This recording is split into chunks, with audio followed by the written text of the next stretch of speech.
Now you get the keys your sophomore year. You obviously have an outstanding season. Talk a little bit about who was in the Big East at the time. We got a deep breath from them. Yeah, because it was in the Big East at that time. No matter whether you was in the first place or 10th place, you had at least 2 to 3 NBA players on your team. So whether it went from Dana Barrows to Alonzo Mourning to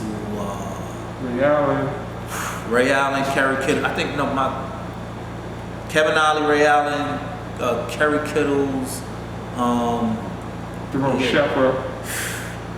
Like they, you know, it's just too many. Like every team had at least 3 pros on their team. Donnell Marshall. You go to I forgot the other Jerome with the whole, like Georgetown that next year came with 5 that went to the league. You know what I mean? Like so now just too much. How do you fare amongst the elite in the Big East? What did your sophomore year look like? Sophomore year in the country, I made it to Naismith Award when it's top. I think it was 26 that they chose for Player of the Year. Okay. So you on the draft radar at this point? I thought so. Okay. It's it was 26 teams in the draft. I made the top 26 finalists. Right. You know what I mean? Granted, there was 4 point guards, Penny Hardaway. Forgot the guy named from Kansas that was there. He had a good year. Eric Murdoch.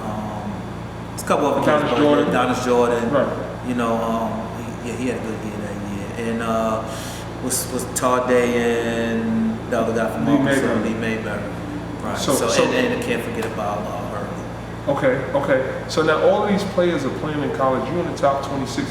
What made you stay in school? They just wasn't doing it like that. Right. It's different. Nobody was coming out into their junior year. You feel like you was ready though? I thought so. I thought then, even if I was the 5th, that was 2nd round, I thought I was ready.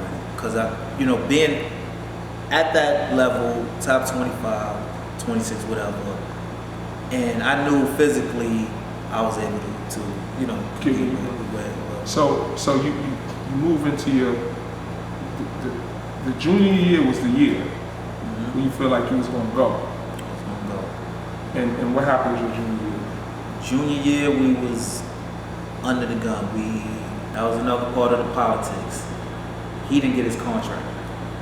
Wow. Right. So it was, the whole story wasn't even about basketball. It was about him being, I guess, like a better dead man walking. You know what I mean? So it was a whole administrative fight right then and there.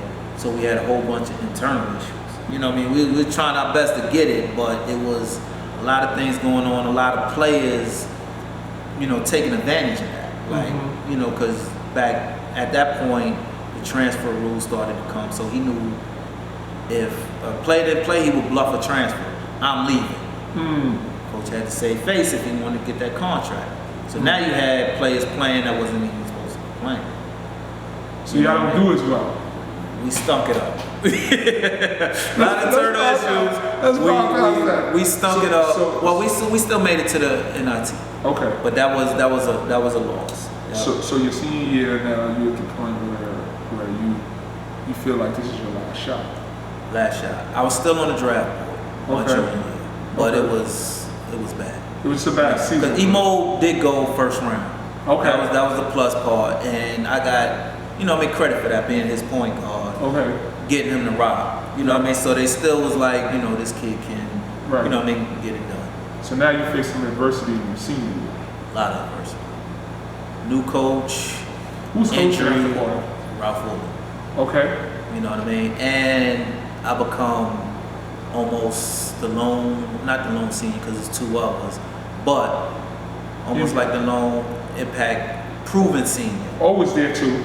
You know what I mean? No, O had left. That's when I got hurt. Oh, right. I got O. If I would have played O's year, that was would have been my senior class. What year did you get hurt? Your junior or your senior? Going into my senior year, right. So right before that, got hurt. Oh, so then you actually played the 5th year. Right, because if I'd have played with O, I'd have been playing with upperclassmen. Okay. O, Chris Gant, Jay Mail, you know, people that was there, Gandhi Jordan, and a lot of people that was through the fire. They understood. You know what I mean? Went to, you know, NIT and all of that, understood it.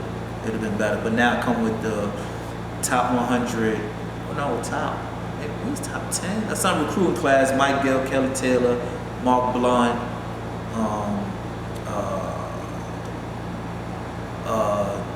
Josh Howard, and a couple of others. But they're not battle tested. Freshmen.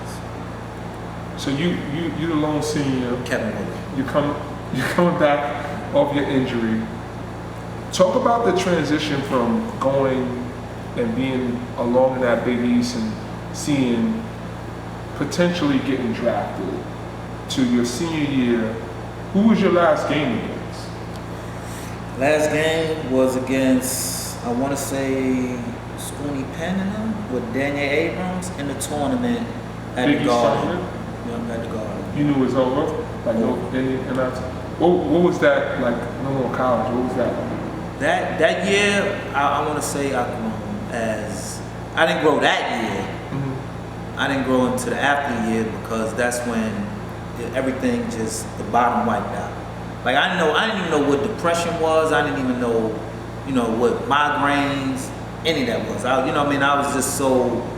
I had such a determination with everything I was doing. Put your will on everything. Yeah, and when it wasn't happening, my mind, couldn't comprehend any of it. You know what I'm saying? It was just the phone ain't ringing. Just going like all the agents. Jerry Ice. How Jerry Ice? It was one of those like, was it the knee? You know what I mean? With the ACL tear, was it the new coaches? You know what I mean? Was it the league figured them out? You know what I mean? They seen me already. Was it just flashes? All these unanswered questions. So did you go to Portsmouth or Orlando or Chicago? Went to Portsmouth. I actually went to Portsmouth and played well. Mm-hmm. I'm gonna say I played well at the time because it was a whole new situation. Okay. You know what I mean? But Portsmouth, remember, there's only 2 games. Where's your mental at though? That's what I'm interested in knowing. Where's your mental as it relates to the person that you've always been? Now you go into this bottom right now, but you're still at the core of you a competitor. So are you fighting an internal battle of still trying to figure it out and push, or it was all fight, not understanding why. Because then, like you said, my will mm-hmm. being put on there didn't work because it was, do you buck the system? mm-hmm. You know what I mean? Do you listen to the coach? Mm-hmm. Do you play the media game? Mm-hmm. You know what I mean? Do you let, your spokesperson, whether it's, your family member or somebody, fight to promote you to go against what's being said? Right. There was all these unanswered questions because I didn't know how to get back. You didn't know how to play the game? Yeah, I had no clue. We had no training, you know what I mean, of that, because it was automatically, you're the best. Like my mother said, no substitute for the best. Don't buy you want to get the clothes, buy the best clothes. The other is going to tear. Right. You know what I mean? So it's really interesting that you say that, no training, because there's a lot of kids out there who have the potential to be elite players. Mm-hmm. But there's no rule book to say what should I accept, what should I not accept, what is admissible. What are the NCAA rules? Dayar Merritt, he always says, who's teaching the kids? That's his slogan, right? Big shout out to my man Dayar Merritt. So that's kind of like really apropos for right now, because when you ask yourself, who is teaching the kids? Yeah. And what is their agenda? And who's teaching the lessons that's not being taught in New York City? New York City is a whole different monster. You know what I mean? We have a whole different, ecosystem on basketball. Because we're quote, everybody knows we quote unquote a mecca, and the stuff you can get away with here because we make stars. You know what I mean? And stars shine, green light. You can do things here that you can't do other places. Right. You can talk to certain people a certain way, and they understood. Mm-hmm. You know what I mean? Because most of the time in New York City, any of the New York coaches, you can argue, fuss, and fight, whatever, but you step on that court, it's different. Right. You know what I mean? It's all about the game, all about winning. You get off court, you know what I mean? You can speak, you cannot speak. You know, it was just, It's a different culture. it's a whole different culture, a whole different way of communicating. So now, talk about your professional journey in terms of now, how do you get back on track? How do you figure it out? What is the transition from college? Give me a step-by-step of how you reestablish yourself. Well, so first is getting in the room by yourself, because just could not figure it out. Mm-hmm. And it was almost to the point where I wanted to quit and do something else. You know what I mean? Because you always get to that breaking point, and I was actually started teaching school. You know what I mean? I got a job. You know what I mean? Because I couldn't get a basketball game. Okay. As soon as when I graduated, you know what I mean? I had to pay the bills because I had my own apartment. Kids need to Housing hear checks that though. not coming in no more. Kids need to hear that though. Well, I hope you listen, because when you graduate, that university might not want to see you. You know what I mean? Them housing checks, or the housing, the food, you know what I mean? Everybody inviting you over for dinner. You on your all own. that's done. It's all about the next people that's can actually step on that court and help that university. So you took the responsibility to say, I'm gonna get a job. I had to get a job. Okay. You know what I mean? You're a school teacher, but you had a degree to be able to get that I job. had that degree. You know what I mean? Went down to the Board of Ed. Knew, you know what I mean? Always because you always have to work with the youth. What, were you working in Pittsburgh or in New York? Pittsburgh public school system. Okay. You know what I mean? How long was you teaching? Right there. I taught that whole year. That's how I paid my rent. Wow. Yep. Taught that whole year. Went, my first rejection was Bally's. Are they even in existence no more? I believe so. I hope not, because they fired me. They wouldn't give me the gig. So you interviewed for Bally's. Hold up, man. The great Jerry McCullough, Pittsburgh, and it was probably the dude who interviewed probably. Hey, come on in.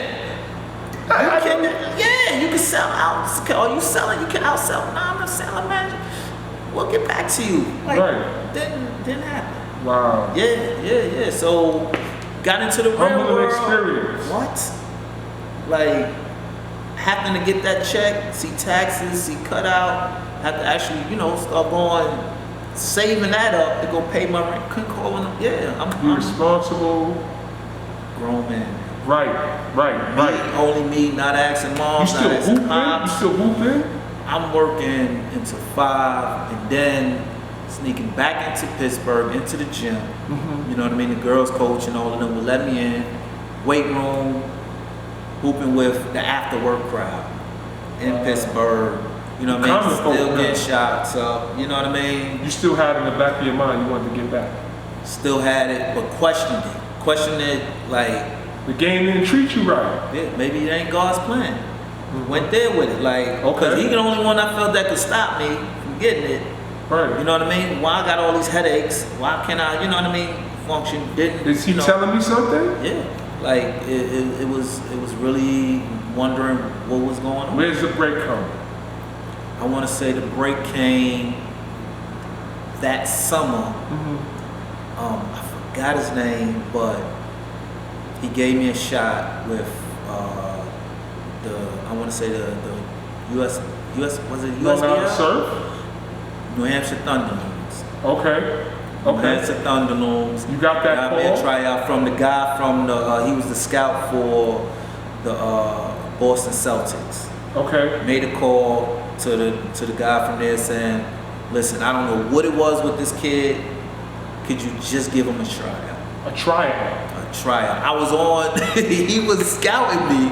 I was on the draft with the Boston Celtics. That's how, you know what I mean, who he was, because they had the sneak look camp. Mm-hmm. You know what I mean, where we used to go and work out against them, against the draft, the people that got drafted before the summer league. They had the college kids come out. Mm-hmm. You know what I mean? I was, and so I was there, and I gave him a call, and he put in a word for me.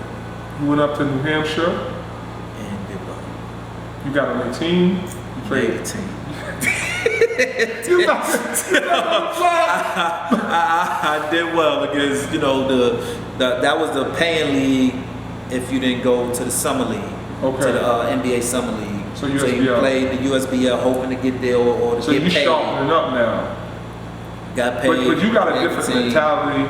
You done worked. Yeah. Everybody's cool. 9 to 5. I'm back to you in front of me. You know what I mean? It's gonna be a problem. It's gonna be a problem. So you killed this USBL. And that's when I first got professional stats. Okay. And from those professional stats, you know what I mean, the agent had called Darrell Porter had called an agent who had just got on with Mark Fleischer. Okay. And needed somebody.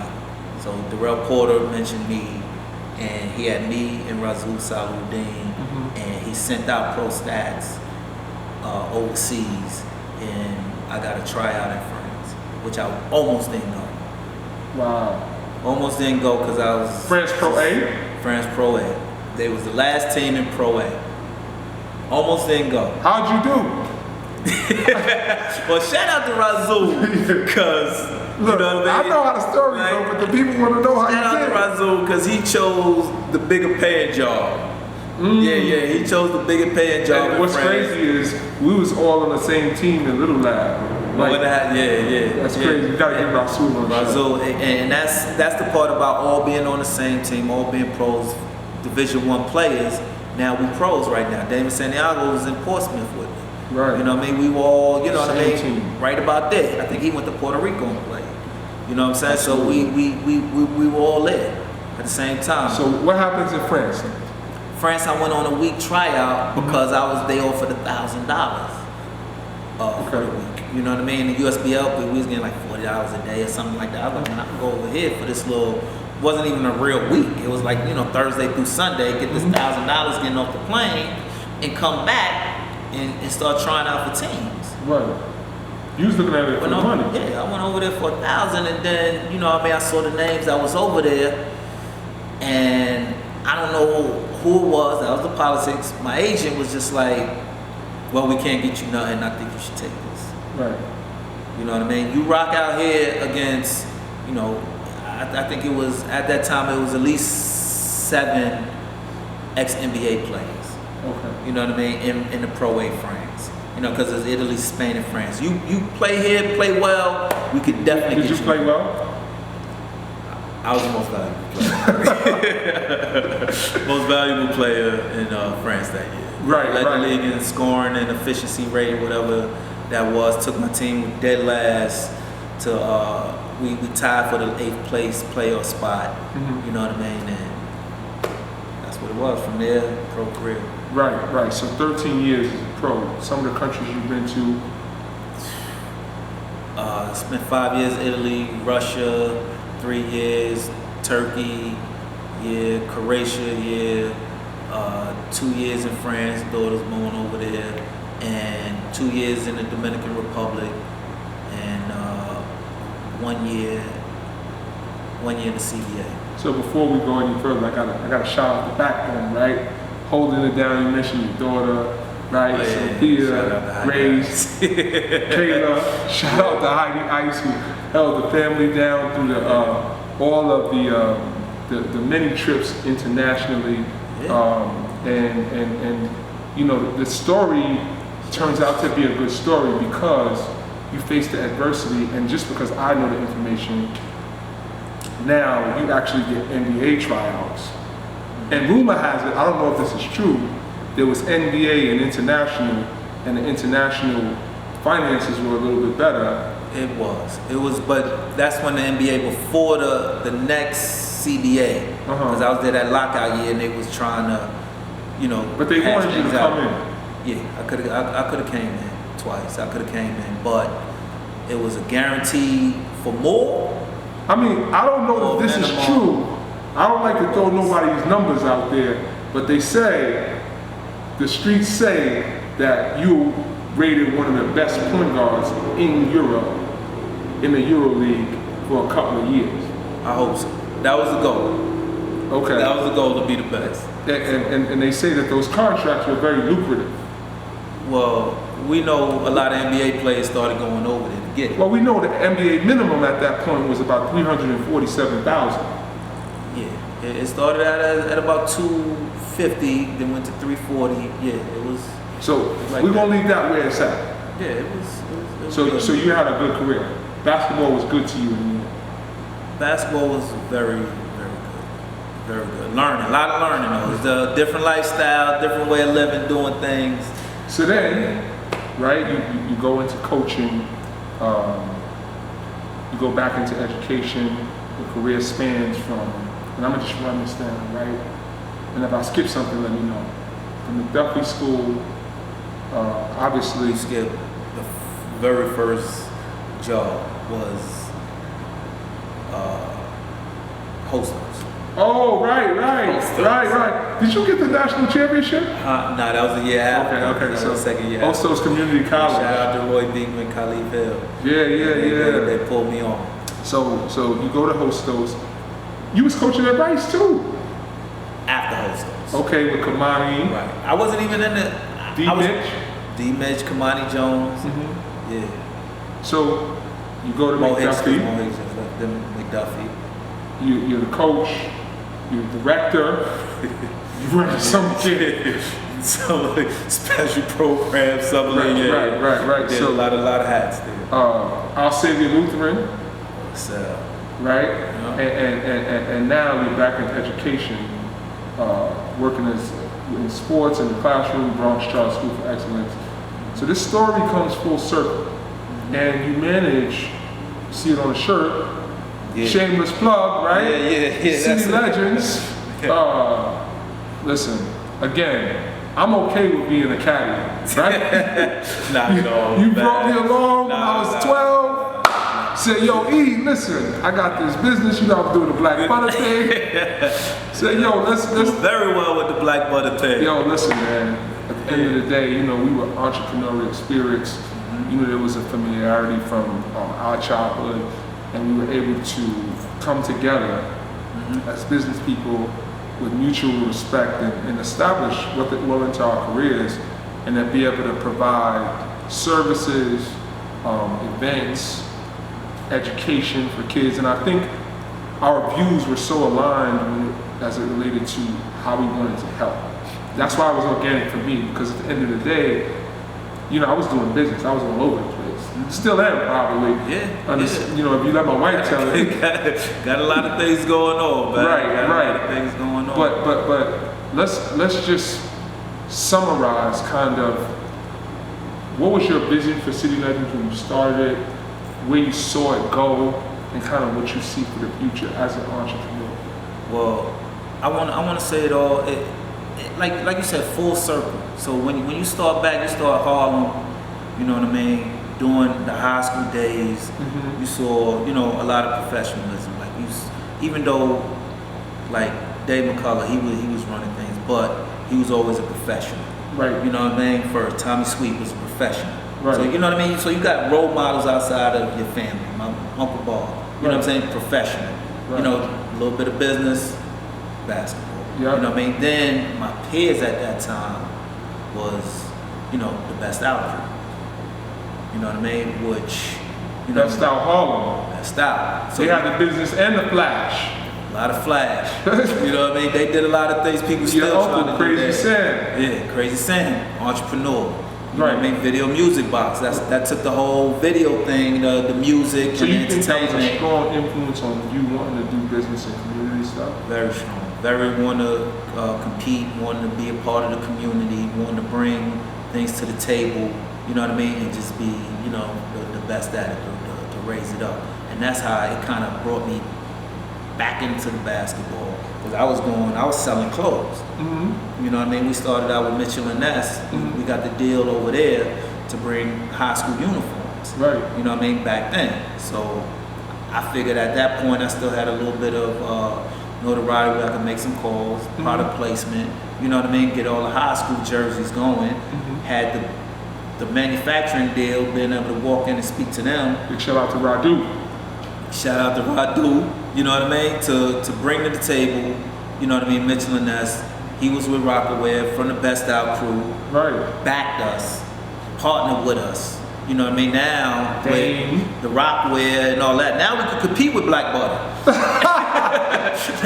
Now we can compete with them and maybe get some gear going on. Yo, look, you know what I'm saying? Because we got some us who got a little partnership bringing the sports part, right. you know what I mean, to the table to Harlem. So we get the, you know, we get the Rice, St. Ray's, Letterman jackets and stuff like that going on. That was and dope. then, you know, thankfully Black Butter joined the crew. Yo, listen, man, I got absorbed. Joined the crew. Black Butters, yo, we gotta do a Black Butter City Legends reunion party. The streets been calling for that. Yeah, just the Heidi Ice, we thinking about it. We thinking about it. But nah, we definitely gotta bring some of that back. So what is your ultimate vision of, if you could summarize City Legends or where you see it going with the many things you've accomplished with City Legends Invitational, City Legends Basketball Classic, the events, the exposure events, all of the things that you've been able to accomplish. Being a part of the community, you know, we do events for the community, for the kids. You know what I mean? Same way, you know what I mean? The good people before us. Right. You know what I mean? Bringing it up, the whole community. We used to come out as Chick All Stars because we knew Give it out was a bunch of free stuff. you know, feed the family. You know, everybody, you come out, you be a part of Chick All Stars, you know, Record Park, each one teach one.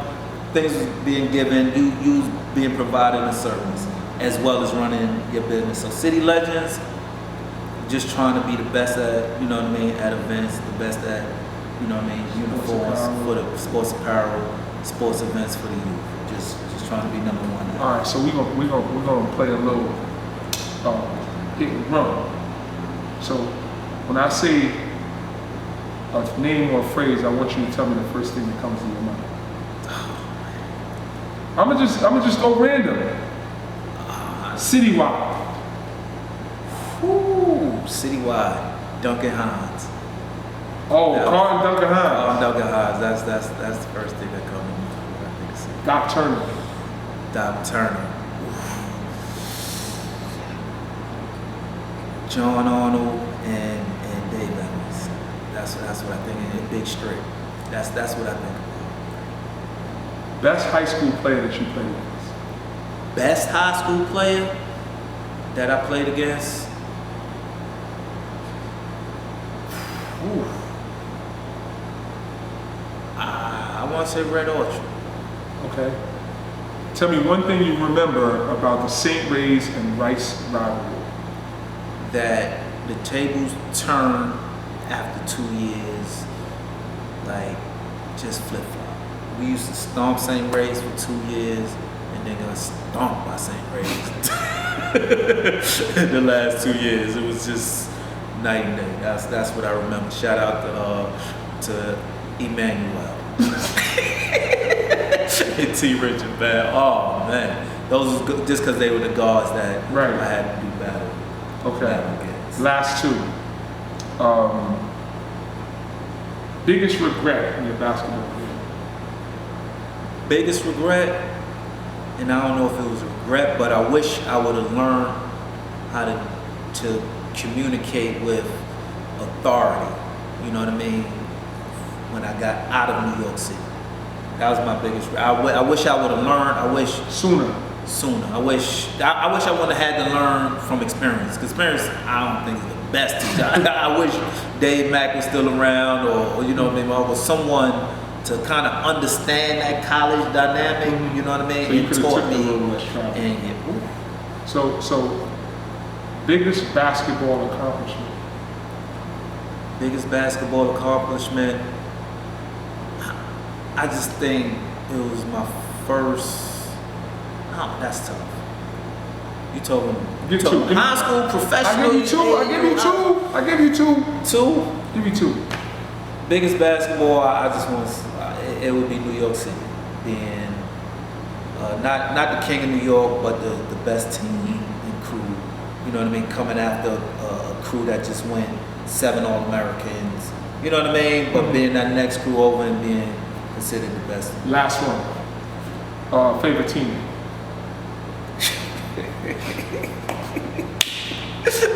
Well, man, right here, Joe, man. He used to rebound. Outlet me the ball. He could play. 13, you just rebound. You kick out the ride. Oh, He monster back then. Yo, they don't know about that. They don't know about that. It's all good though, it's all good. Look, man, at the end of the day, I appreciate you being politically correct. See, that's the savvy, right? You learned it. But the biggest thing is, man, I think that you shared so much information and jewels and your transparency with letting people know it's not just always, you know, you go from one step to the other, and because you're good in middle school, you're automatically the man in high school, in college, and pros, and you know, the more kids that can see these types of interviews, and whoever's in the realm of our viewership, hopefully they can learn from something from what you shared. Like you said, learn is the key. And to learn, that means you gotta seek out a mentor and ask questions, because that's the only way. You gotta find somebody that did it, a couple people that did it, humble yourself, ask, man. You don't want to always go through it from experience. I'm gonna give you the last word, man. What you want to say to the kids? Learn, reach out to City Legendz, reach out to Ejo, somebody that did it, you know what I mean? And just ask questions, man. I wish I would have done it. Saved me a lot of headaches. Everything to win, try to win. Yo, we signing out. E. Jones, Jerry Ice McCullough, City Legendz, super producer, the Black Elvis. We out. It's your boy Jerry Ice, and you watching from the bottom to the top hoops. Yo, we out here talking hoops, man. Bottom to the top. We started at the bottom. We on our way to the top. Let's go. E. Jones, Black Elvis. bottom to the Already know top. how we do. We out. Salute.